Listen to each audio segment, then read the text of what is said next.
1432 বাংলা বর্ষ শেষ হয়ে 1433 নববর্ষ শুরু হবে। সম্মানিত মুসল্লিয়ানে কেরাম, বর্ষবরণের জন্য অনেক বাঙালি ভাইয়েরা অনেক রকমের প্রস্তুতি নিচ্ছেন। বিশেষ করে আমাদের পুরান ঢাকার পাশে ঢাকা বিশ্ববিদ্যালয়, ঢাকা বিশ্ববিদ্যালয়ের চারুকলা অনুষদে বহুদিন আগে থেকেই বাংলা নববর্ষ পয়লা বৈশাখ কীভাবে উদযাপন করা হবে সেটার প্রস্তুতি, সেটার জন্য আয়োজন লক্ষ কোটি টাকা খরচ করে করা হতে থাকে, এখনো চলছে। এই বিষয়টা সম্পর্কে কিছু ধারণা আমাদের নেওয়া দরকার। সম্মানিত মুসল্লিয়ানে কেরাম, আমরা মুসলমান। আমরা কি মুসলমান? একত্ববাদে বিশ্বাসী। আমাদের মালিক একজন। আমাদের ঈমানের অংশ মুহাম্মদুর রাসূলুল্লাহ সাল্লাল্লাহু আলাইহি ওয়াসাল্লাম। তাকে আমরা আদর্শ, আমাদের শেষ নবী মানি। তার আদর্শের বাহিরে অন্য কোনো আদর্শে নিজেকে সাজানো, অন্য কোনো আদর্শের অনুসারী বানানোর কোনো সুযোগ নাই। আর আমরা পরকালে বিশ্বাসী জাতি। পরকালে বিশ্বাসী জাতি যা ইচ্ছা তা করতে পারে না, যেহেতু হিসাব দিতে হবে। কি দিতে হবে? বাঙালি ভাষাভাষী হিসাবে, বাংলাদেশে বসবাসকারী হিসাবে বহু জাতি এই দেশে বসবাস করে, বহু জাতি বাংলা ভাষায় কথা বলে। ভাষাটা আমাদের ঐক্যের প্রতীক। দেশের মাটিটা, দেশে বসবাস করি সেই হিসাবেও আমাদের ঐক্য আছে। কিন্তু এখানে বহু ধর্মের মানুষ বসবাস করে। এক এক ধর্মের মানুষের আকিদা, বিশ্বাস এক এক রকম, দৃষ্টিভঙ্গি ভিন্ন। মানুষের সভ্যতার সংস্কৃতি গড়ে ওঠে আকিদা বিশ্বাস অনুপাতে। খুব ভালো করে মনে রাখতে হবে, আমরা একত্ববাদে বিশ্বাস করি। আমাদের সভ্যতা কখনো হিন্দুদের সভ্যতার সাথে মিলবে না, কারণ তারা বহুত্ববাদে বিশ্বাস।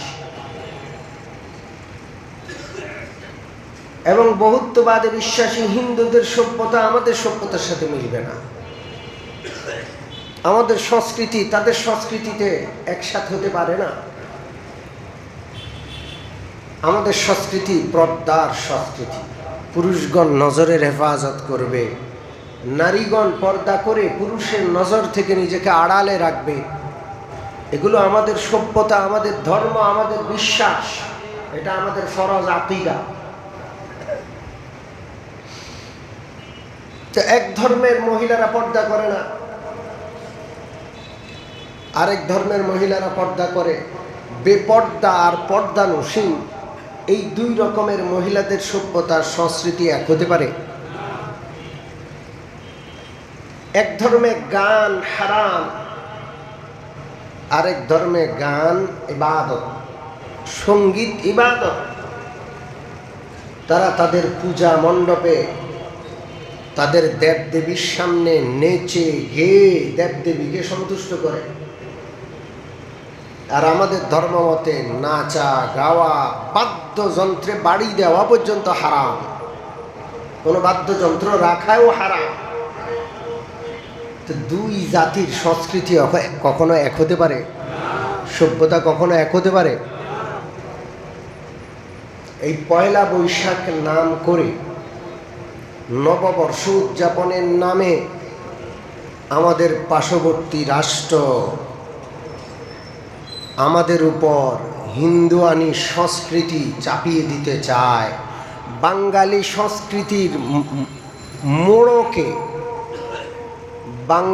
সংস্কৃতির মোড়কে ভিতরে হইল হিন্দুয়ানি সংস্কৃতি। অবুঝ বাঙালি সেখানে গিয়া নাচে গায়।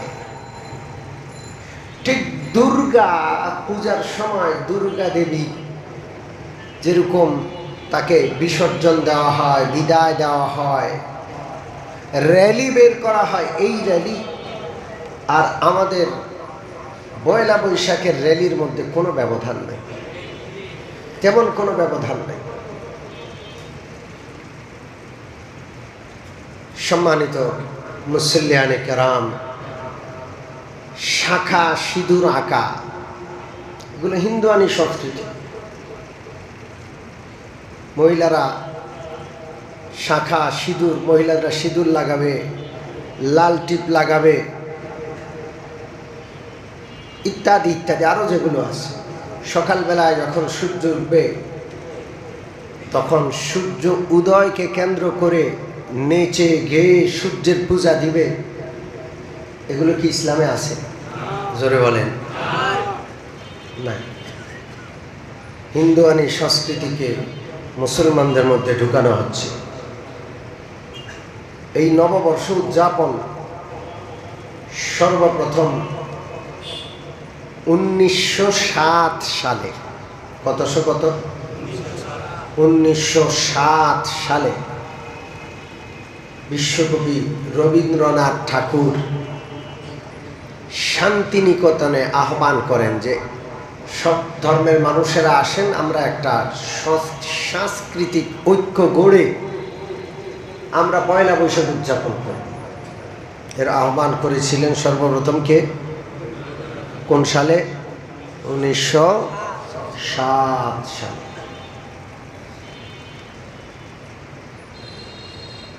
সর্বপ্রথম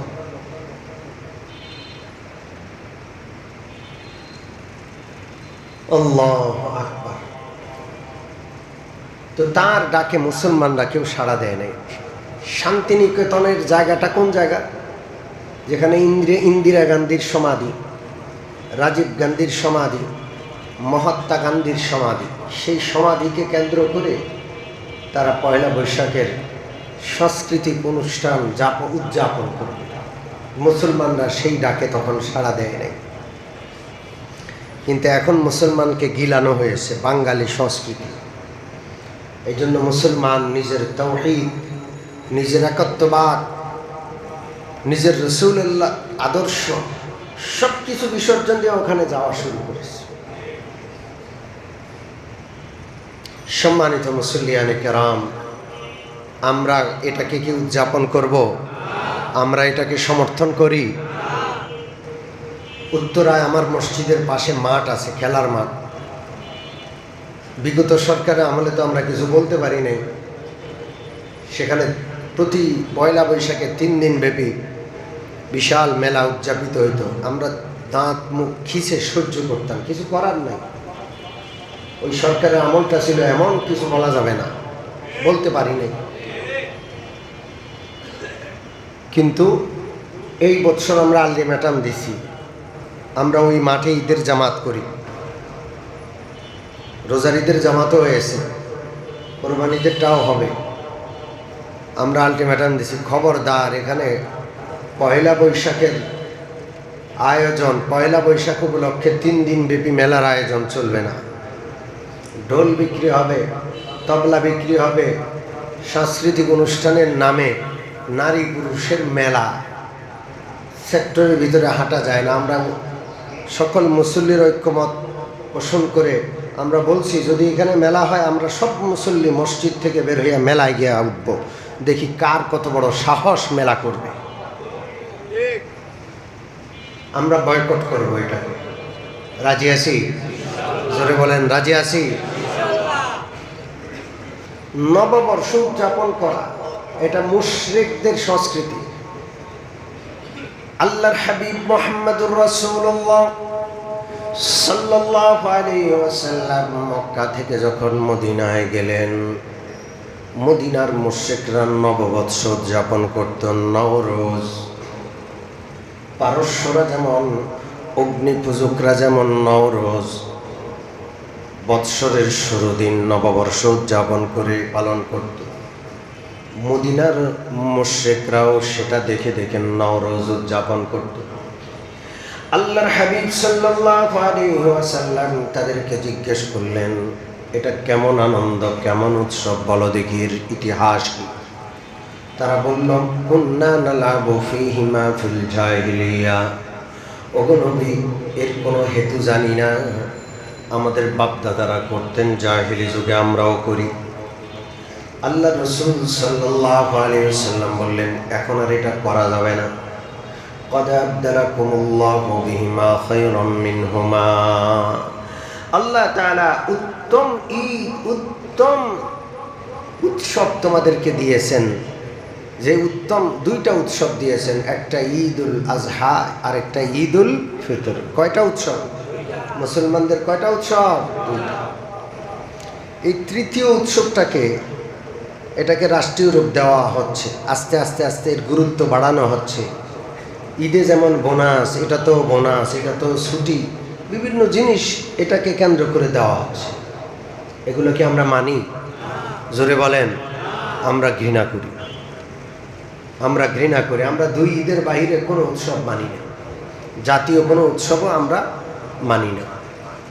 আমরা জাতি হিসেবে মুসলমান জাতি, আল্লাহ তাআলা ইসলামের যে দুটো উৎসব দিয়েছেন এতে আমরা সন্তুষ্ট। অনেকে আছে এতে সন্তুষ্ট না, তাদের আরো উৎসব দরকার। এরকম আছে না নাই? রাজিনা বিল্লাহি রাব্বান ওয়া বিল ইসলামি দীনা ওয়া বিমুহাম্মাদিন সাল্লাল্লাহু আলাইহি ওয়াসাল্লাম নবিয়্যান ওয়া রাসূলা। আল্লাহকে প্রভু হিসেবে পেয়ে আমরা সন্তুষ্ট। আর কোনো প্রভুর দরকার আছে? জোরে বলেন। যদি আরো কারো দরকার থাকে, যে না আল্লাহরে পাইয়া হচ্ছে না, পোষাচ্ছে না, দুর্গাও দরকার, একটু একটু সরস্বতীর কাছে গিয়েও পূজা দেওয়া দরকার, বিদ্যা চাওয়া দরকার, এরকম মুসলমান আছে না নাই? নামাজও পড়ে, আবার সরস্বতীর কাছে গিয়ে বিদ্যা প্রার্থনা করে।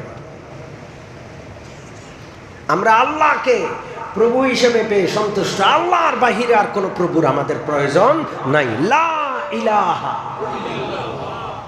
আগে অস্বীকার, কোন ইলাহ নাই, একজন আছেন, তিনি কে? ওয়াবিল ইসলামি দীনা, ইসলাম যতটুকু উৎসব দিয়েছে ততটুকু পেয়ে আমরা সন্তুষ্ট। এর বাইরে কোনো উৎসব আমাদের দরকার নাই।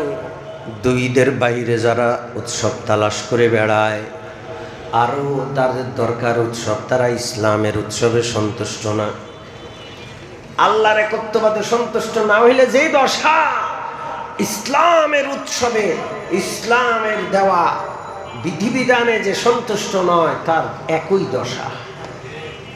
মুহাম্মদুর রাসূলুল্লাহর আদর্শ পেয়ে আমরা সন্তুষ্ট। পৃথিবীর কোনো আদর্শ গণার টাইম নেই, পালন করা তো দূরের কথা, গণার কি নাই। আমরা ওগুলো সব পিছনে ছুড়ে ফেলি, সব ঘৃণা করি, সব বাদ দেই, প্রত্যাখ্যান। আমাদের কাছে আদর্শ তো একটাই, মুহাম্মদুর রাসূলুল্লাহ, তার আদর্শ নিয়ে আমরা সন্তুষ্ট। আলহামদুলিল্লাহ। এই পয়লা বৈশাখকে কেন্দ্র করে যা আছে সব শিরকি কর্মকাণ্ড। এই জন্য উলামায়ে কেরাম কখনো এটাকে সমর্থন করেন নাই। প্রত্যেক মসজিদের, এই দেশে 4 লক্ষ মসজিদ আছে, 4 লক্ষ মসজিদের 4 লক্ষ মেম্বার থেকে 4 লক্ষ খতিব আজকে এক কণ্ঠে পয়লা বৈশাখের যেই আগ্রাসন, সাংস্কৃতিক আগ্রাসন, এই দেশের 18 কোটি মানুষের মধ্যে 17 কোটি মুসলমান, এই গোটা মুসলমানদের উপরে সাংস্কৃতিক আগ্রাসন চালানো হচ্ছে। সংস্কৃতি মন্ত্রী, সাংস্কৃতিক মন্ত্রণালয় আর সংস্কৃতি যে বিভাগ আছে, চারুকলা, এই গোটাটাই চালায় ওরা। আমাদের পার্শ্ববর্তী রাষ্ট্র চালায়, কোটি কোটি টাকা খরচ করছে ওরা। সম্মানিত উপস্থিতি, 4 লক্ষ মেম্বার থেকে একই কথা বলা হচ্ছে আজকে। আমরা মানতে রাজি তো ইনশাআল্লাহ? আমরা এটাকে ঘৃণা করতে রাজি তো ইনশাআল্লাহ?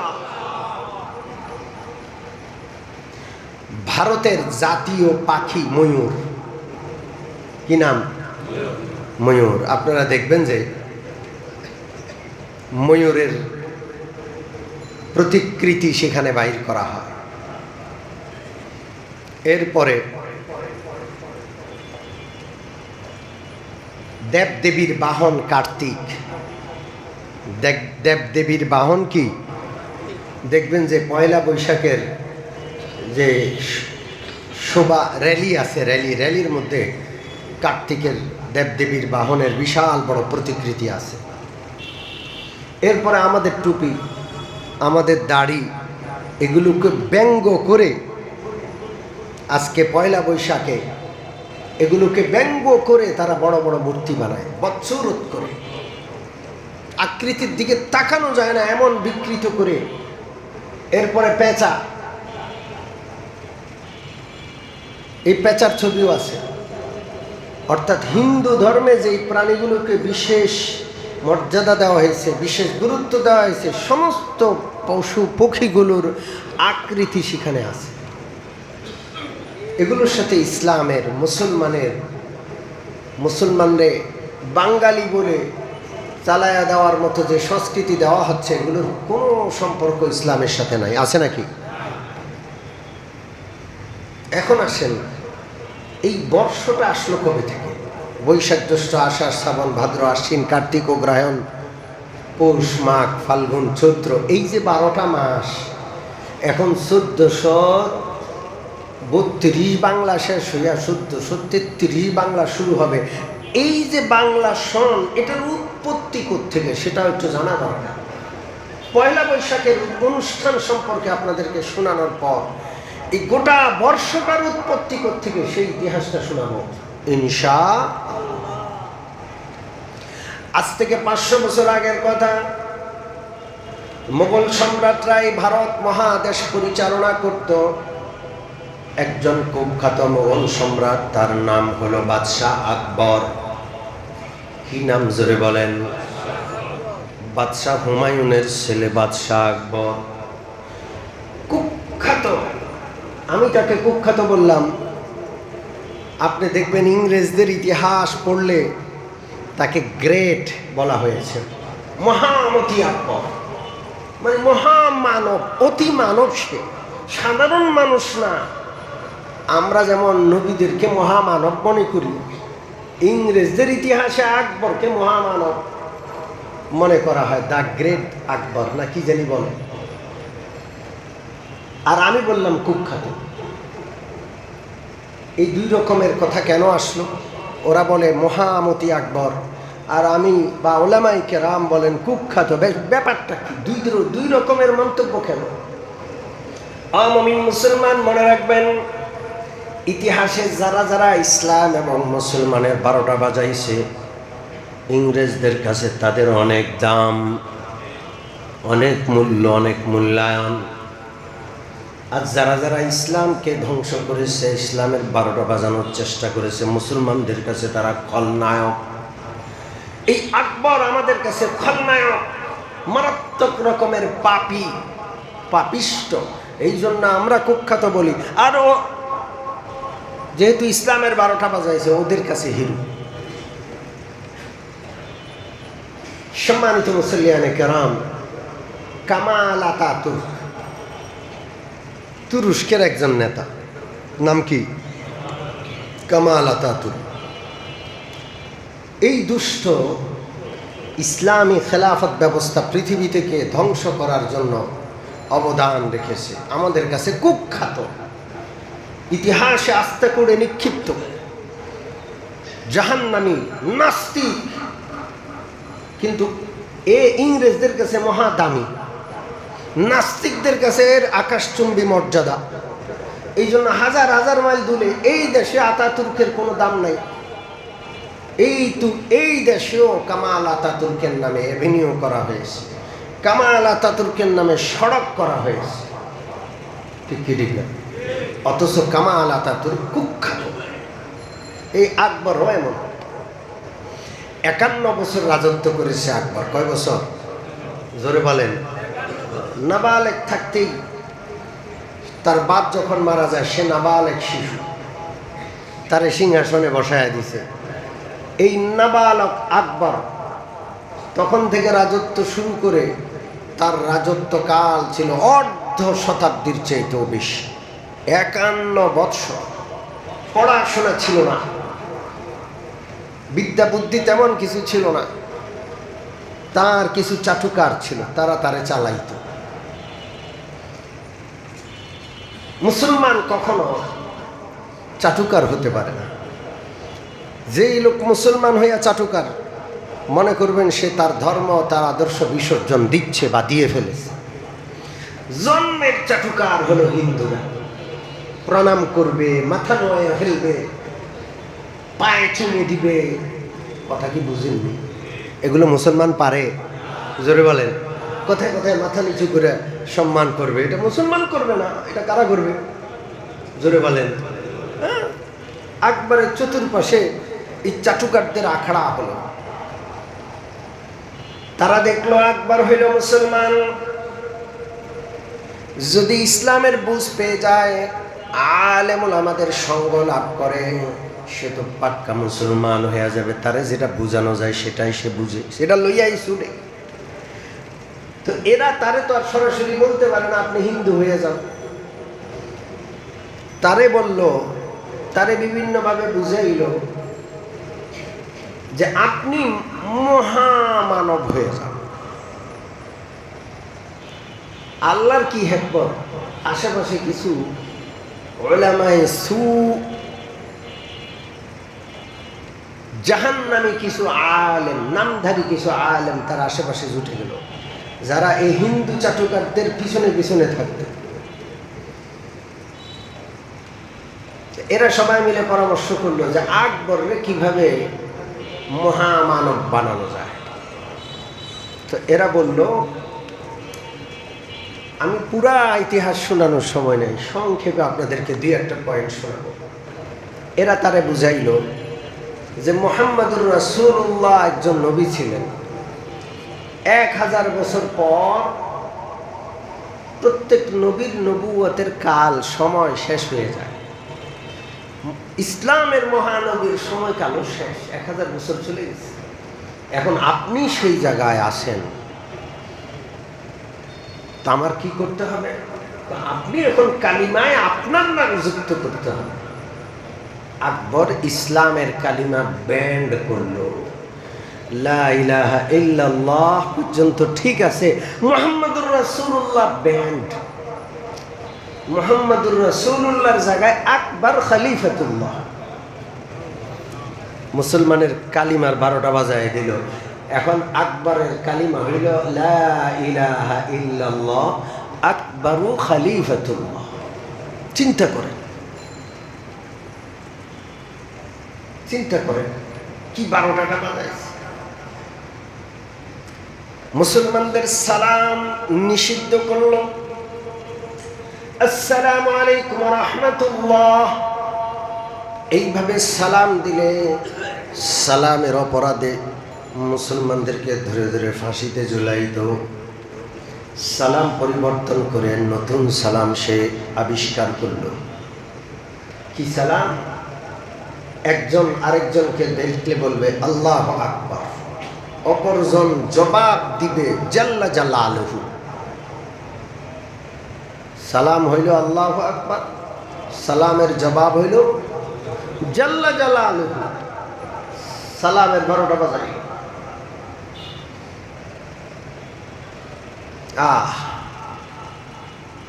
গরু, ছাগল, মহিষ ইত্যাদি হালাল প্রাণীগুলোকে হারাম করার হারাম ঘোষণা করলো।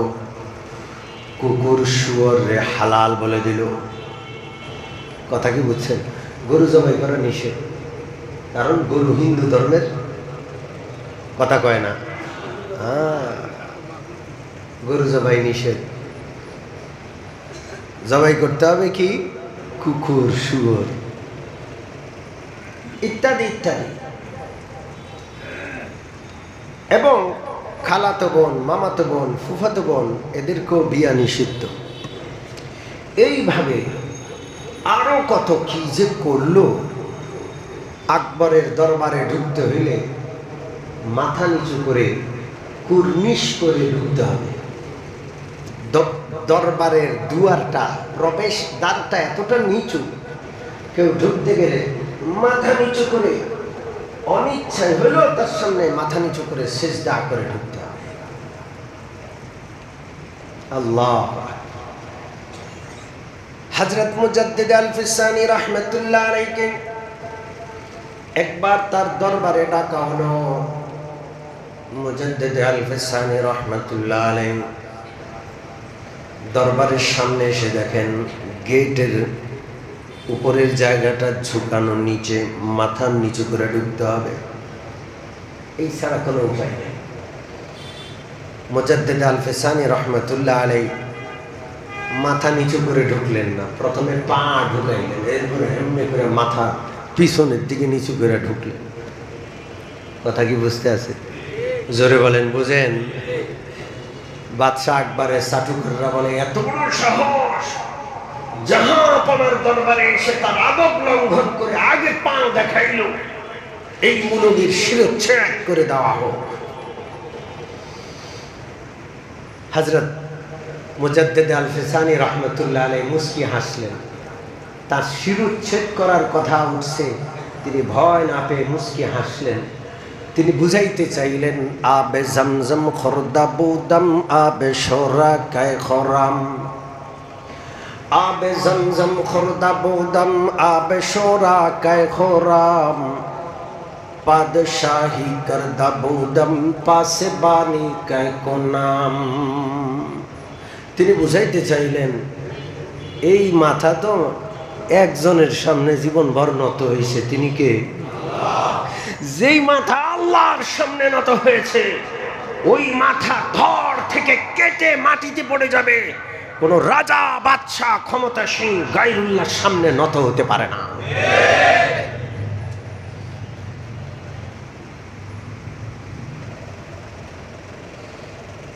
সম্মানিত মুসল্লিয়ানে কেরাম, এই হলো বাদশাহ আকবর।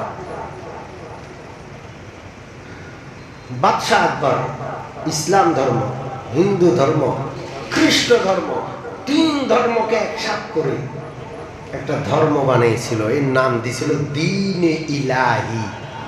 কি নাম দিছে? জোরে বলেন, দ্বীনে ইলাহি। এটা মানা বাধ্যতামূলক ছিল। আমাদের বিগত সরকার ধর্ম নিরপেক্ষতা নামক একটা ধর্ম দিছিল, ওইটা সবাইকে মানতে হবে। মুসলমান ধর্ম নিরপেক্ষ, এই দেশের সংবিধান ধর্ম নিরপেক্ষ। আমরা কি ধর্মের ব্যাপারে ইসলামের পক্ষে না নিরপেক্ষ?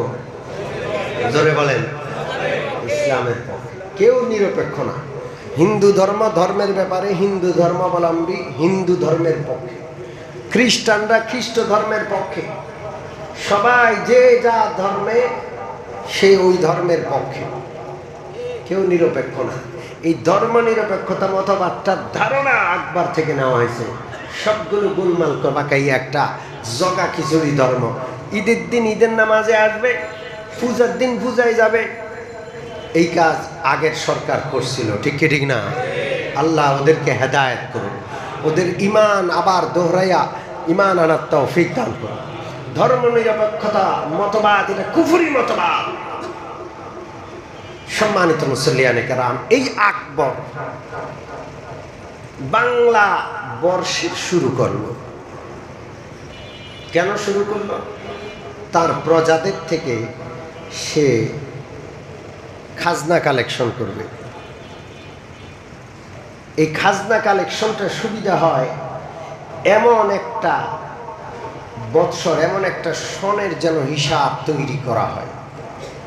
তো বাদশাহ আকবরের খুব কাছের একজন লোক ছিল ফতেউল্লাহ সিরাজি। তিনি বাদশাহ আকবরের কালেকশনের জন্য হিসাব নিকাশ করে এই বাংলা বর্ষের আয়োজন করল। সেই বাংলা বর্ষটা শুরু হয়, বাংলা বৎসর নববর্ষটা শুরু হয় 963 থেকে, অর্থাৎ 963 হিজরি আর 963 বাংলা। সেই সময় হিজরি সনটা খুব চলত। ইংরেজ আসার আগে এই দেশে ইংরেজি সন ছিল না, জানুয়ারি ফেব্রুয়ারি ছিল না, আরবি সনটা ছিল। তো সে আরবি সনের সাথে সন মিল রেখে 963 আরবি হিজরি সনের একেবারে হুবহু অঙ্কে অঙ্কে মিল রেখে 963 থেকে বাংলা বৈশাখ জ্যৈষ্ঠের সন গণনা শুরু হয়, 1-2 থেকে না। তো এটা আজব একটা সন। এই সনটার গণনা জন্ম হয়েছে 963 সংখ্যায়, জন্মের সন কত? 963। যাই হোক, সম্মানিত উপস্থিতি, আসল কথা আপনাদেরকে বলি, এই যে কোনো সন নিয়ে বাড়াবাড়ি করা যাবে না। আমাদের ফসলের সালের হিসাবের জন্য যদি বৈশাখ জ্যৈষ্ঠর হিসাব রাখতে হয় কোনো অসুবিধা নেই, রাখবে।